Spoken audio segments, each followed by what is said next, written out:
Assalamu alaikum. My name is Muhammad Jahidul Islam Jahid.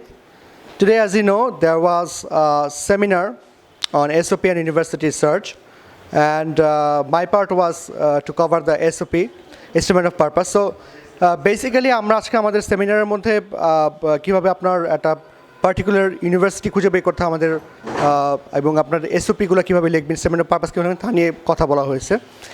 এবং আমার প্রশ্ন ছিল যে আপনার স্টেটমেন্ট অফ পারপাস নিয়ে কথা বলা।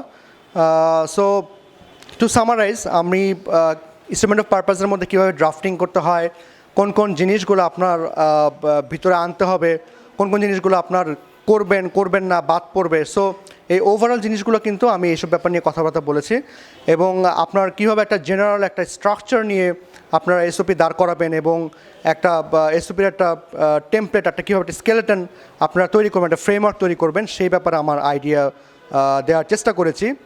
সো আশা করি ইনশাল্লাহ it would be helpful to everybody. এবং ভিতরে যে ব্যাপারগুলো ছিল এগুলো সম্পর্কে একটু যদি বলতে হয়, বলবো যে ফার্স্টে বলা হচ্ছে এসওপি কী, এসওপি কেন আমাদের দরকার, এটা অ্যাপ্লিকেশন প্যাকেজের মধ্যে এটার কতটুকু গুরুত্ব এই ব্যাপারে, এবং এসওপি আপনার কীভাবে লিখবেন, এর মধ্যে আপনার কী কী কাজ করতে হবে। ফার্স্ট স্টেপ যেমন আপনার ডু ইউর হোমওয়ার্ক, আপনার ইউনিভার্সিটি, আপনার পার্টিকুলার ডিপার্টমেন্ট এই সম্পর্কে আপনার ধারণাটা কতটুকু, এসব আপনার ডেটা গ্যাদার করেন, ইনফরমেশন গ্যাদার করেন। তারপর আলটিমেটলি আপনার এই ইনফরমেশনগুলো আপনার এসওপির মধ্যে, যে আপনি আসলে ইউনিভার্সিটি সম্পর্কে জানেন, আপনার প্রোগ্রাম সম্পর্কে জানেন, আপনার প্রোগ্রাম সম্পর্কে আইডিয়া আছে, সেই ব্যাপারটা আপনি কী কাজ করতে চাচ্ছেন, ফিউচার প্ল্যানগুলো কী, সব কিছু জিনিস আপনি বলবেন এসওপির মধ্যে। সো এই ব্যাপারে আপনারা এভাবে প্ল্যান করবেন।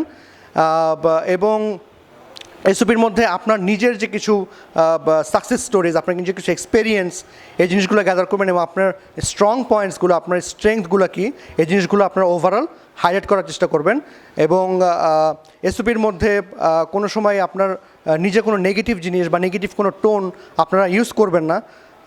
সো এইভাবে আপনারা আপনাদের এসওপি সাজাবেন ইনশাআল্লাহ, এবং চেষ্টা করবেন যাতে ইন্ট্রোডাকশনটা এবং কনক্লুশনটা খুব ক্যাচি হয়, খুব স্ট্রং হয়, যাতে করে আপনার মনে হয় যে অ্যাডমিশন কমিটি যাতে পড়ার জন্য আগ্রহ পায়। এবং চেষ্টা করবেন যাতে মার্জিত ভাষায় এবং খুব এক্সট্রাভ্যাগেন্ট কোনো কিছু না লিখে নর্মাল টোন ইউজ করে, সুন্দরভাবে একটা পজিটিভ টোন ইউজ করে আপনার এসওপিটা যাতে কমপ্লিট করতে পারেন। এবং আশা করি এটা করলে আপনাদের এসওপিটা সুন্দর হবে। So thank you, best of lakh.